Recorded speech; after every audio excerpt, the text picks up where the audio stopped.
Good afternoon, everyone. First Alert StormTeam meteorologist Joseph Williams. First Alert tracking wildfire smoke across much of our region, leading to a hazy sky if you're heading out for this afternoon. So here's what's going on. Thanks for joining us. I'm trying to see if I can get these graphics to work properly.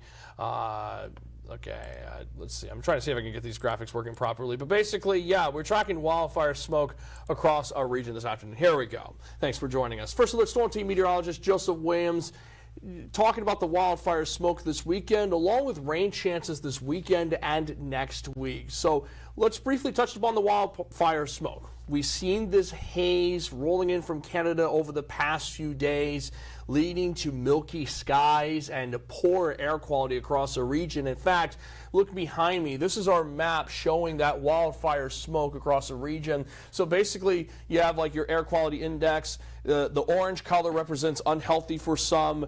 The red colors represent unhealthy in general. And, well, actually, it's better if I step over here, excuse me. So you have like your wildfire smoke across much of our region. You have that orange color covering eastern North Dakota and the Red River Valley, indicating that sensitive groups should really limit how long they stay outdoors. And then you have the red color indicating where the heaviest wildfire smoke is, that unhealthy in general category. So let me pull up the graphics so you can better see what I'm talking about here. If I can find the mouse. There we go. So there's our graphic right there. Our air quality now index showing where the heaviest wildfire smoke is. It's generally concentrated across northern Minnesota, impacting much of northwest Minnesota and much of Lakes Country. So if you're saying Fergus Falls or Bemidji, you definitely need to take some precautions with the wildfire smoke, even if you're not sensitive to it. If you are sensitive to it, it's probably best to do most of your weekend plans indoors if you can. Even in eastern North Dakota, we have that orange color indicating unhealthy for some across our region. So we have lots of smoke coming through, and it's been sitting on top of us these past few days.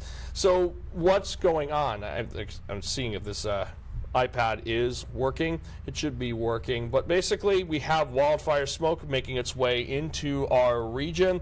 I'm going to see if I can exit off of the iPad for a second, because I seem to be having some issues with it, really. Seem to be having some issues with it a little bit. So I'm going to pull Max back up. But anyways, looking at the weather cam, you can see our weather cam showing that haze out in the Fargo-Moorhead area, leading to that milky sky across the area. Very milky this afternoon because of the haze.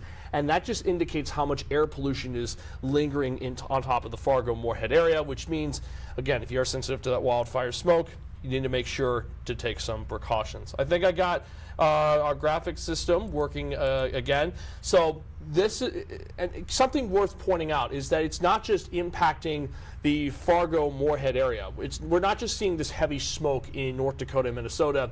Much of the northern plains and northern Midwest is seeing these impacts from the wildfire smoke. We have reds extending all the way into the Upper Peninsula in Michigan and in northern Wisconsin, and orange colors extending all the way basically into Detroit, Michigan, and much of Wisconsin, southern Minnesota, and even a portion of northern Iowa. So a good chunk of the northern plains and Midwest is affected by this wildfire smoke.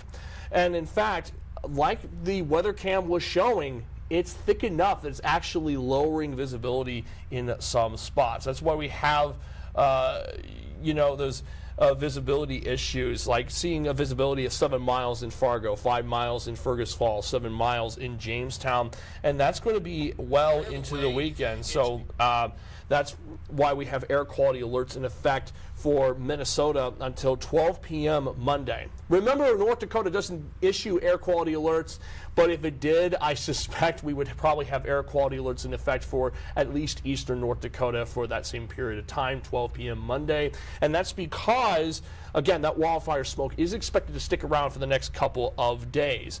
Unfortunately, it's not just Minnesota being impacted by the wildfire smoke. Again, Wisconsin, Iowa, eastern Nebraska, all of Michigan, and the air quality alerts extend all the way into northern Indiana. So we have air quality alerts extending all the way into northern Indiana. Very extensive smoke pattern across the northern plains and northern Midwest. Here's a look at our near surface smoke forecast. Basically, that smoke will continue sitting on top of us well into Sunday morning and afternoon, leading at least to a light milky sky, a light haze across our region. And then it's not at least until Monday afternoon that the haze starts lifting out of our region, finally allowing air quality to improve. And that's why we think those air quality alerts will expire by Monday afternoon. The reason we've been dealing with this wildfire smoke over the past few days is because of this high pressure system that's now centered in the on top of the Great Lakes as of Saturday afternoon. As of Saturday afternoon, it's centered on top of Lake Michigan, and it's been bringing a stagnant air mass throughout the past few days, which basically means it's just there's not much mixing going on in the area. The winds have been very light, so not much mixing has been taking place, and so the smoke's just kind of been sitting on top of us for a while.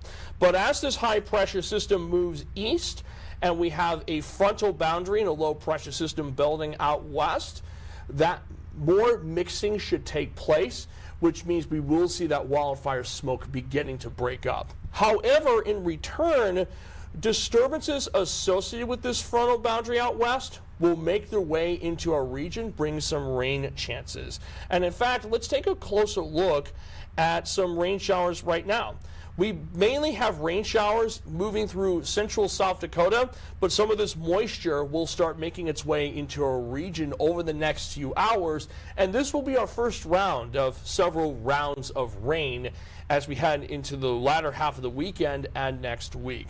Here's a look at our precipitation chances over the next few days. Again, expect some scattered showers, even a few thunderstorms on Sunday. Isolated chances for the most part heading into next week, with our best chances for rain coming in on Tuesday evening into Wednesday morning, and then towards the latter half of the week on Thursday evening into Friday evening.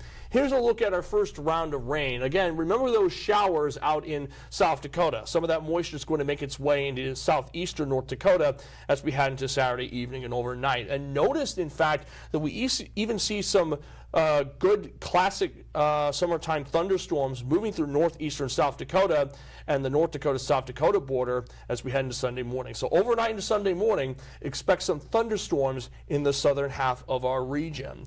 The thunderstorms do weaken slightly by late Sunday morning, but then we'll see a few more rumbles of thunder making their way through northwest Minnesota and Lakes Country throughout Sunday afternoon and evening. So just to reiterate, Sunday morning, southeast North Dakota and northeast South Dakota see the rain.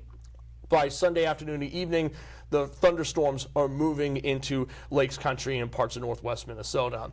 And then we'll see those rain showers continuing into early Monday morning. Regarding our first round of rain, we could see over 1 inch to 3 inches of rain in parts of our region. Again, as that model was showing, the rain will mainly be concentrated in southeast North Dakota, northeast South Dakota, and Lakes Country. So areas south of I-94 will see the heaviest downpours from those thunderstorms and showers, and that's why we're seeing, say, like over 2 to 3 inches of rain coming down in Lakes Country between Saturday night and Sunday night. So some of these thunderstorms, they could bring some downpours. So if you are traveling south of I-94 between Saturday night and Sunday night, you're definitely going to want the VNO weather app on standby and an umbrella, maybe even some extra time on the roads as we watch for those classic summertime downpours.